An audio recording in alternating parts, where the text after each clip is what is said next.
오늘 3월 마지막 주일입니다. 용서에 대한 주제에서 이제 마지막 용서하는 자의 기쁨 두 번째 시간을 가지려고 합니다.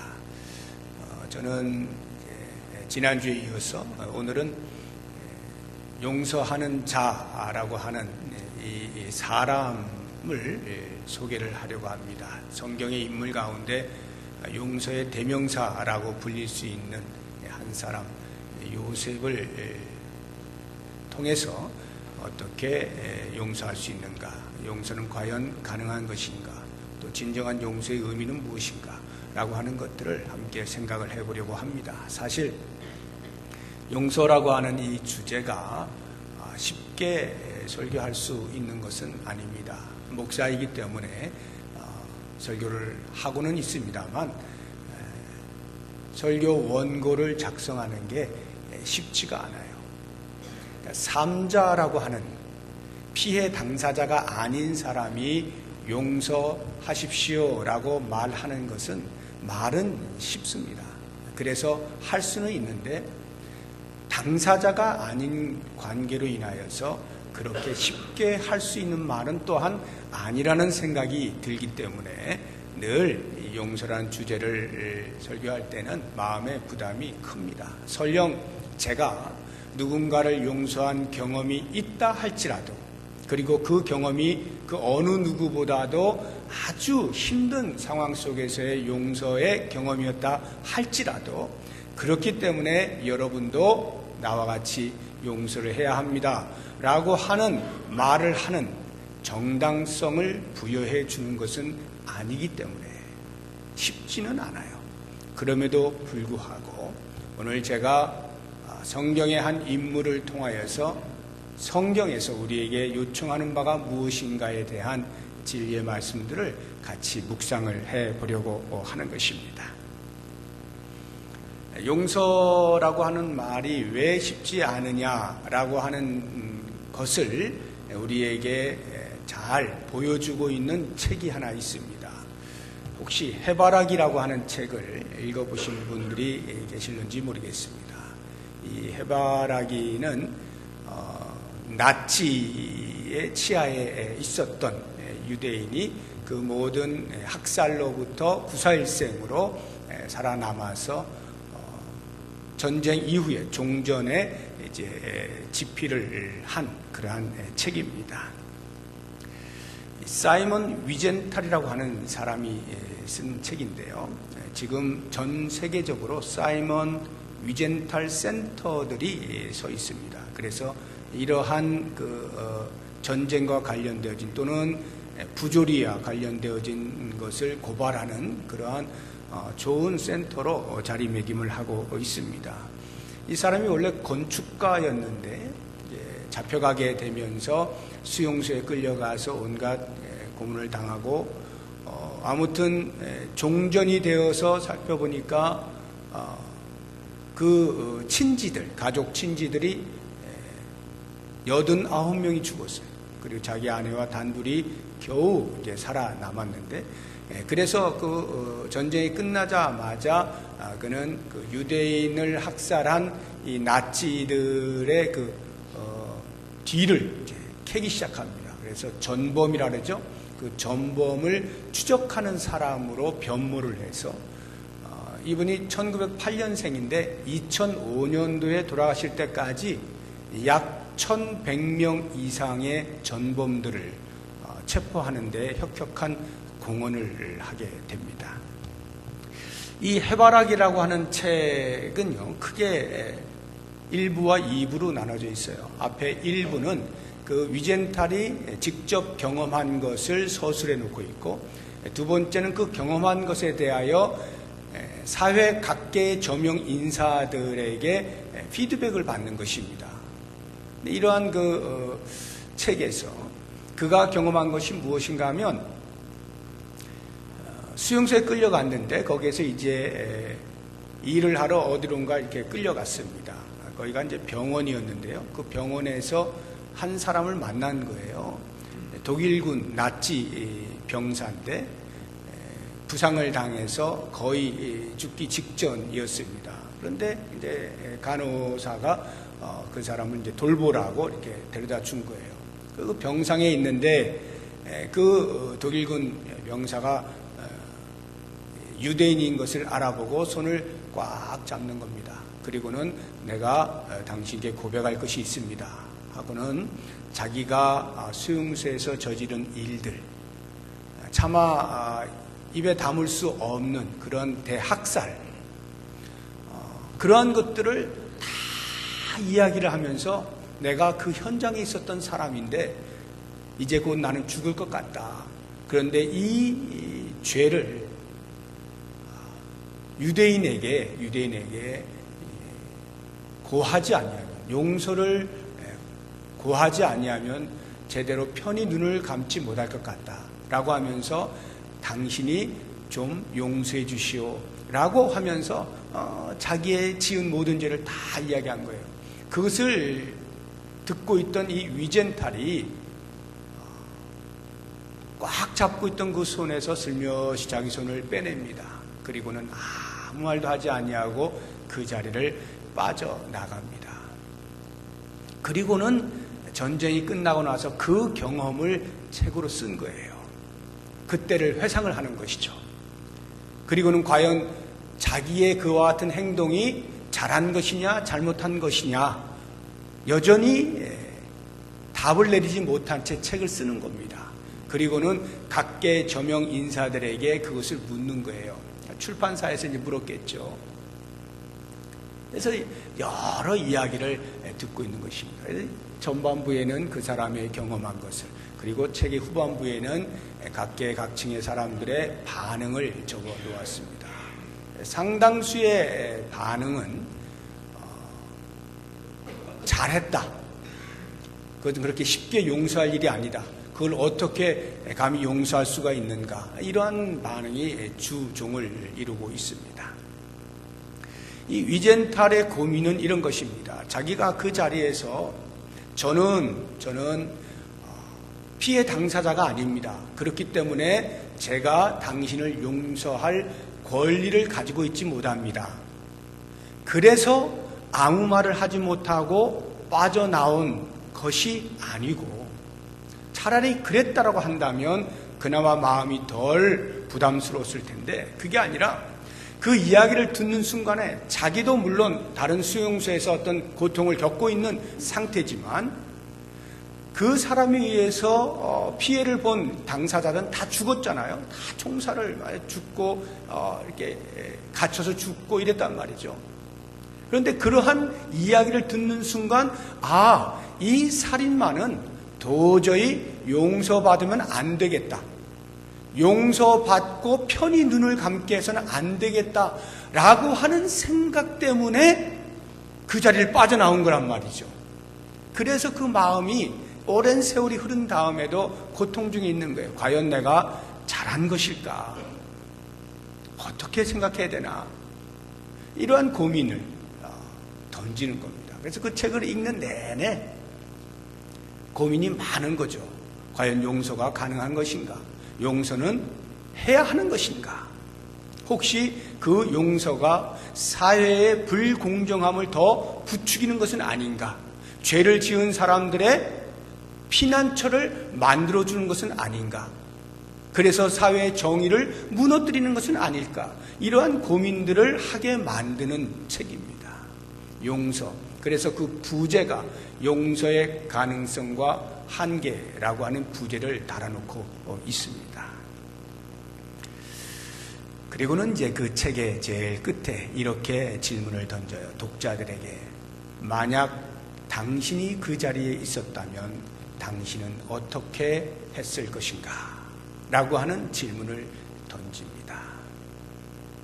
만약 당신이 그 소리를 듣고 있을 때, 용서해달라는 소리를 듣고 있을 때 도저히 용서할 수 없을 것 같은 그 사람에 대하여 당신은 과연 어떻게 반응했을 것인가? 라고 하는 질문을 던집니다. 저는 오늘 여러분들에게 이 질문을 던지면서 설교를 마칠 때 즈음에 스스로 한번 답을 찾아볼 수 있기를 바랍니다. 요셉 이야기를 좀 하겠습니다. 다 잘 아시죠. 요셉의 인생은 그 인생 전체의 스토리를 몇 부로 나누어 볼 수가 있을 거예요. 제일 처음에는 어렸을 때의 시절을 우리가 볼 수가 있겠죠. 아버지한테 사랑을 독차지하죠. 그러니까 자연스럽게 형들이 미워하죠. 그런데 거기에다가 형들의 잘못한 것을 아버지한테 고자질을 합니다. 그러니까 얼마나 미움을 받았겠어요. 그런데 어느 날 꿈을 꿉니다. 밭에서 곡식을 묻고 있는데 자기의 곡식단은 바로 서고 나머지 형들의 곡식단이 자기의 단을 주위로 삥 둘러서서 절을 하더라 하는 꿈 이야기를 합니다. 그 이야기를 듣는 순간 형들이 더욱 미워하게 되었습니다. 아랑곳하지 않고 또 세월이 흐릅니다. 17살의 나이에 형들이 양을 치러 세겜이라고 하는 곳에 가 있는 동안에 아버지가 요셉에게 심부름을 시킵니다. 얘야, 형들이 지금 어떻게 하고 있는지 한번 가서 보고 오너라. 그래서 순종하여 가는데 세겜에 있지 아니하고 옮겨갑니다. 도단이라고 하는 곳을 옮겨갔다는 소식을 듣고 거기까지 또 따라갑니다. 그런데 멀리서 요셉이 오는 것을 본 형들이 이때가 기회다. 집에서부터 멀어졌으니 아무도 모르게 죽여버리자 라고 하는 모의를 합니다. 제일 큰 형인 루벤 한 사람만 그러면 못 쓴다 라고 만류한 것을 제외한 나머지 형들이 다 동의를 한 것을 보면 요셉이 그동안에 얼마만큼 형들에게 미움을 샀는가 하는 것을 짐작해 볼 수가 있습니다. 이 루벤의 만류로 인하여서 일단 도착한 요셉을 빈 구덩이에다가 집어넣습니다. 영문을 알지 못하고 들어가죠. 그때로부터 요셉의 인생은 깊은 수렁에 빠지게 됩니다. 결국에는 그 애굽으로 지나가는 미디안 상인들에게 팔자라고 되었습니다. 유다가 그 제안을 하죠. 루벤이 없는 사이에 팔아버립니다. 은 20에. 돌아보니까 루벤이 깜짝 놀라죠.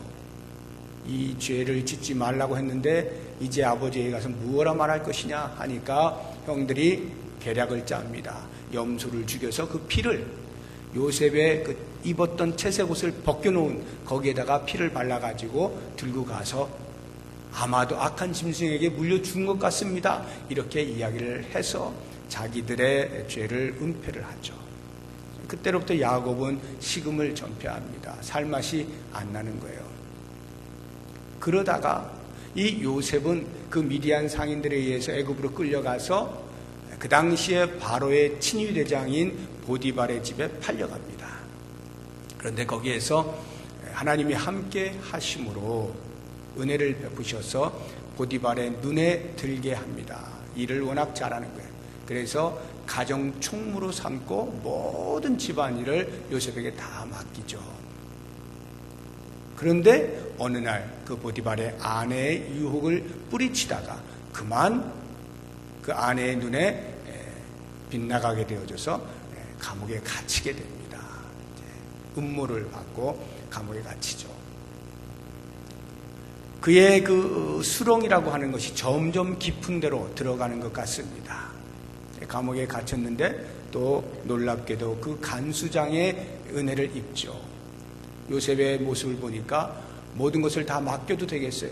그래서 그 감옥에 있는 모든 사람들도 돌보게 하고 모든 재반 업무를 요셉이 다 볼 수 있도록 만들어줍니다.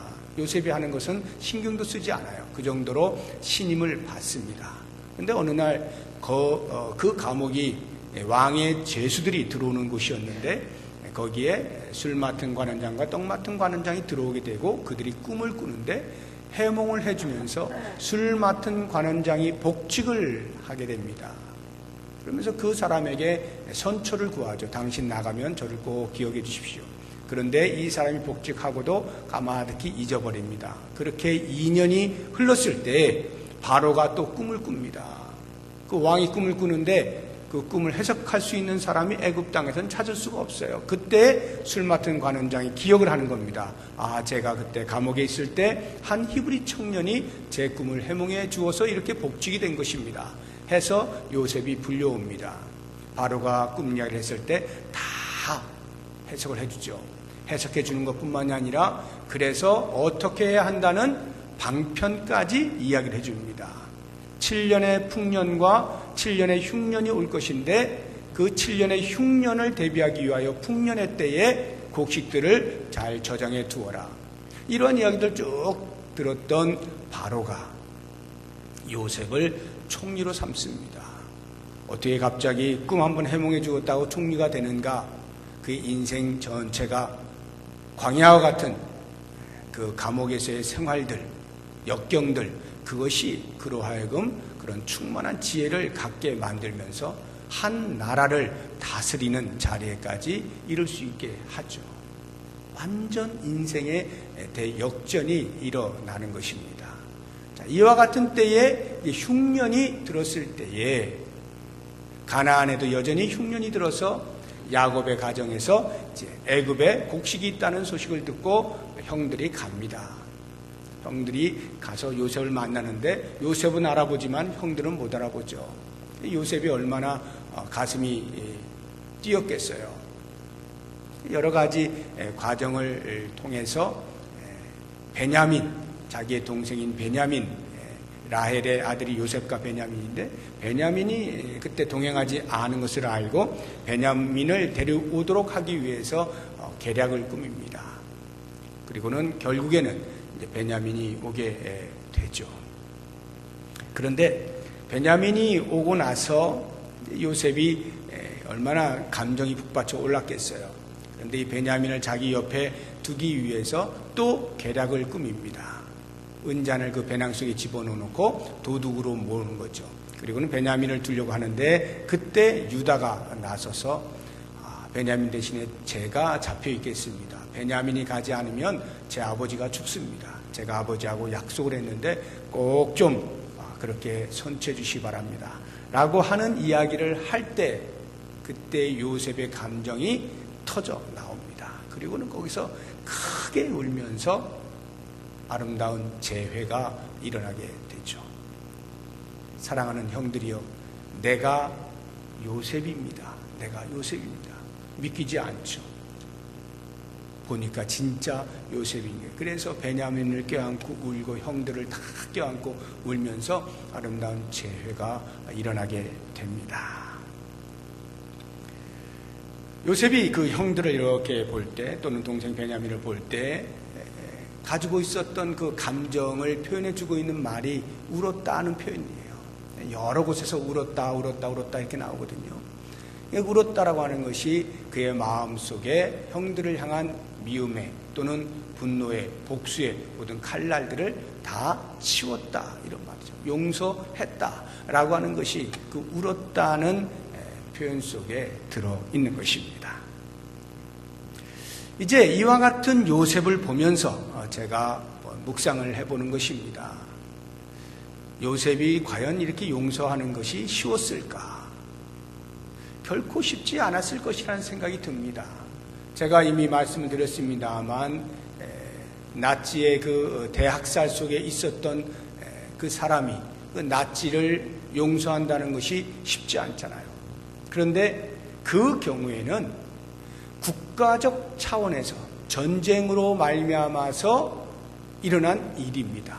그러니까 사람 죽이는 것을 좋아하는 사람들을 불러다가 나치 병사를 만든 게 아니라 나치 병사가 되어서 그 일을 하게 되는 거예요. 국가적으로 할 수밖에 없었어요.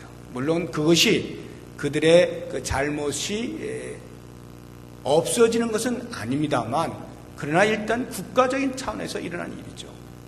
우리나라에서도 사랑의 원자탄이라고 하는 손양원 목사님이 그 두 아들 친구인 공산당이 된 친구에게 총살 맞아 죽지 않습니까? 그런데 그 아이를 양자 삼잖아요. 그래서 사랑의 원자탄이라고 하는데 이러한 경우에도 가만히 생각해 보면 그 사람이 악해서라기보다도 그 이전에 이데올로기적인 차원에서의 문제다. 공산당과 민주주의라고 하는 이러한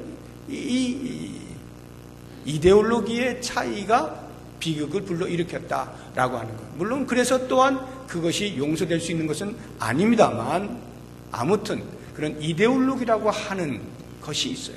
그런데 요셉의 경우를 보게 되면 그런 것과는 조금 차원이 다릅니다. 사람에게 팔려간 거예요. 쉽게 이야기하면 인신매매를 당한 거죠. 그런데 그 사람이 누구냐 하면 인신매매단이 아니라 자기의 친형제들입니다.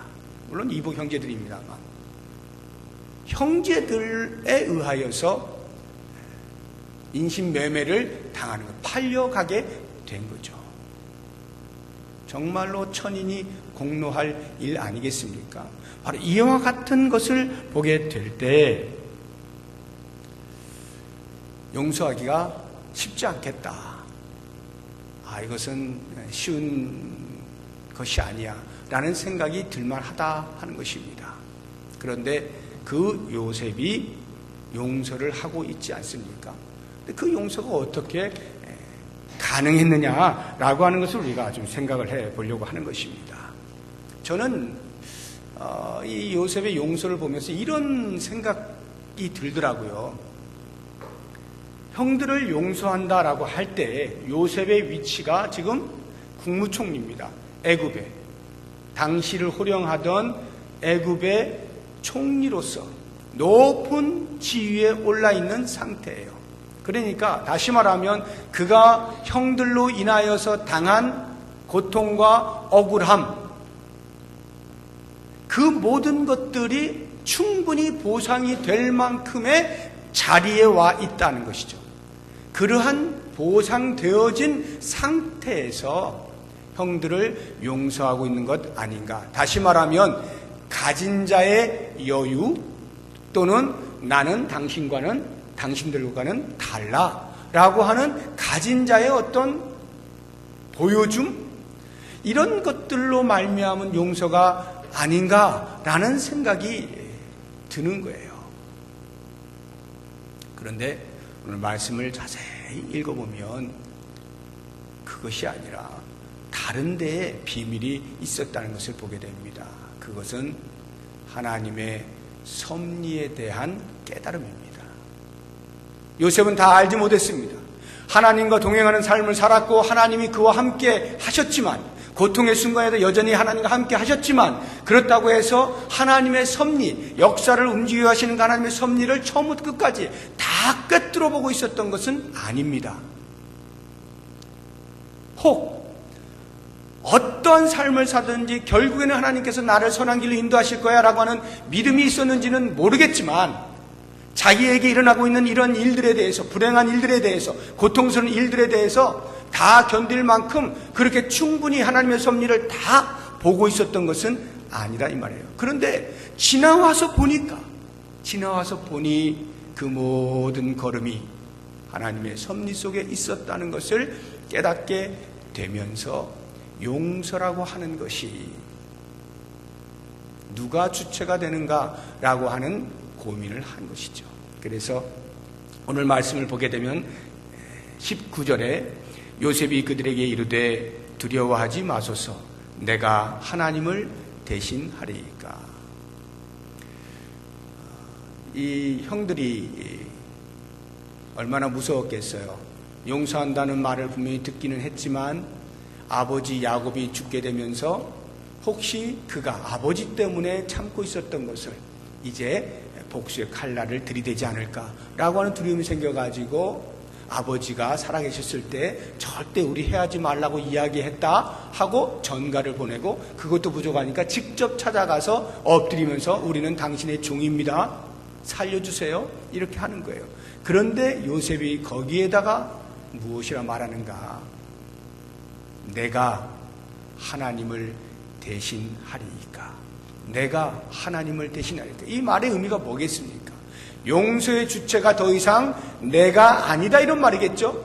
나에게서부터 주님에게로 옮겨지게 된 것입니다. 이양시킨 거예요. 나는 용서를 하고 말고 할 수 있는 사람이 아닙니다. 그것은 주님이 하실 일이에요.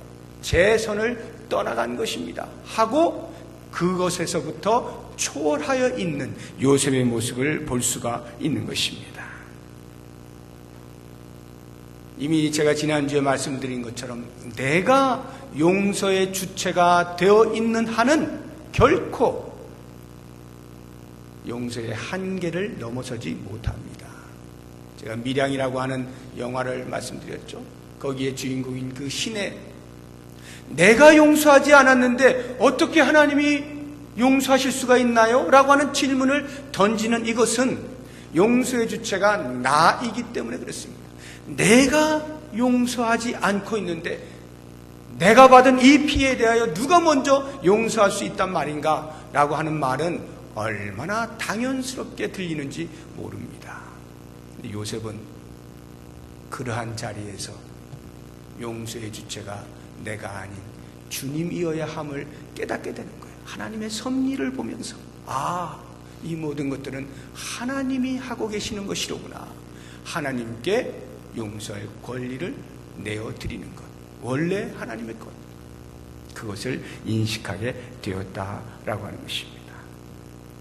이렇게 하나님의 섭리로 말미암아서 그 섭리를 깨닫는 것으로 인하여 용서하지 않는 그런 모든 행위들, 내가 용서의 주체가 되어서 용서하겠다라고 할 때 그 모든 용서의 행위들은 어떤 면에서는 사치라고 볼 수가 있습니다. 또는 종교의 탈을 쓴 자기 기만적 행위라고도 볼 수 있어요. 종교에서 말을 하니까 적어도 종교적 윤리를 가지고서 용서하며 살아야 되지 라고 하는 자기 기만에 불과할 수 있다라고 하는 것입니다. 아니면 용서하지 않음으로 인하여 현실적으로 여전히 마음에 짐을 가지고 있는 그 부담감을 극복하려고 하는 감정의 속임수. 내가 용서의 주체가 되는 한 그 용서하는 행위는 전부 이러한 것에 불과할 수밖에 없다라고 하는 것입니다. 그런데 하나님의 섭리를 인정하게 되면 역사를 움직여 하시는 분이 하나님이시고 그 역사의 움직임 속에서는 나의 사고와 나의 상식과 나의 판단 넘어서는 일들도 얼마든지 있을 수 있다는 것에 대한 인정을 하게 될 때 비로소 요셉은 진정한 용서가 가능하게 되는 것입니다. 그래서 요셉은 우는 것 외에 달리 할 수 있는 게 없어요. 형들이 벌벌 떨고 있을 때 그들을 붙잡고 엉엉 울지 않습니까? 내가 용서하는 사람 아닙니다. 내 손을 떠난 것입니다. 이미 당신들은 이미 받아진 사람들입니다. 라고 하는 표현이 그 울음 속에 들어있지 않습니까? 그래서 이 요셉의 용서가 정말 진정성이 있는 것이냐라고 하는 것을 입증해 주는 것으로 요셉이 그들에게 하는 말이 21절에 나옵니다. 당신들은 두려워하지 마소서. 내가 당신들과 당신들의 자녀를 기르리이다 하고 그들을 간곡한 말로 위로하였더라. 피해자가 가해자에게 위로를 하고 그들의 가족을 책임지겠다는 말을 하는 거예요. 그러니까 용서한다는 것은 마음으로부터 시작을 하는 것이지만 마음에서 그치지 않고 행위로 나타나는 거예요. 내가 당신들을 용서한 것은 여기까지입니다라고 하는 그것이 마음에서 끝나지 않냐고 행위로 드러남으로써 그의 진정성을 입증하고 있다라고 하는 것입니다. 그럼에도 불구하고 여전히 제가 아까 말씀드렸던 요셉은 보상을 받았기 때문에 용서가 가능한 것 아니냐라고 하는 이 지울 수 없는 생각에 감사하게도 신약의 스데반이라고 하는 인물이 요셉의 용서의 진정성을 또한 입증을 해줍니다. 스데반이 복음을 증거하고 유대인들에 의하여 돌에 맞아 죽게 되는 그 자리에서 무릎을 꿇고 기도하잖아요. 주여, 그들의 죄를 그들에게 돌리지 마옵소서. 요셉처럼 보상을 받았기 때문에 가진 자의 여유로서의 용서가 아니라 지금 자기를 향하여 돌을 던져 죽음의 자리에 임박해 있는 그 순간에 그들을 향하여 용서할 수 있는 것, 이것은 내가 용서해서 할 수 있는 것이 아님을 보여주고 있지 않습니까? 오직 하나님의 섭리, 복음을 알지 못함으로 행패를 부리고 있는 저들, 그들을 통하여 하나님은 어떤 일을 하실 것인가? 내가 이렇게 순교를 당함으로 인하여서 앞으로의 기독교는 어떻게 될 것인가? 그 모든 역사에 움직여지는 것에 하나님의 섭리를 인정할 때 그 섭리 속에 들어있는 그 행위에 대하여 용서가 가능하다라고 하는 것입니다. 사랑하는 여러분, 오늘 말씀을 묵상하시면서 제가 처음에 던졌던 말, 해바라기라고 하는 책에서 던진 질문, 당신이 그 자리에 있었다면 어떻게 했을까요? 라고 하는 질문에 대한 답을 스스로 잘 얻으셨을 것이라 믿고, 우리의 삶에서 남들에게 말할 수 없는, 용서할 수 없는 분노를 가지고 있는 그런 어떤 일들의 주인공으로 계실 때 말씀을 묵상하면서 요셉과 같이 하나님의 섭리를 인정하고 인식하고 깨달으면서 내가 아닌 주님께로 용서의 주체를 이양함으로써 진정한 용서가 무엇인지 경험하시고 그 하나님을 찬송할 수 있는 우리 모두가 될 수 있기를 주의 이름으로 축복합니다. 기도하겠습니다. 하나님 아버지, 결코 쉽지 않은 일이지만 반드시 실행해야 하는 것이기에 오늘도 주의 말씀 앞에서 겸손히 자신을 돌아보며 자신에게 질문을 던집니다. 그 질문에 바르게 답을 할 수 있는 지혜와 믿음과 이해를 허락해 주시고 주님의 섭리 앞에서 겸손히 순종함으로 주의 뜻을 이루어드릴 수 있는 우리 모두가 되게 하여 주옵소서. 예수님의 이름으로 기도드립니다. 아멘.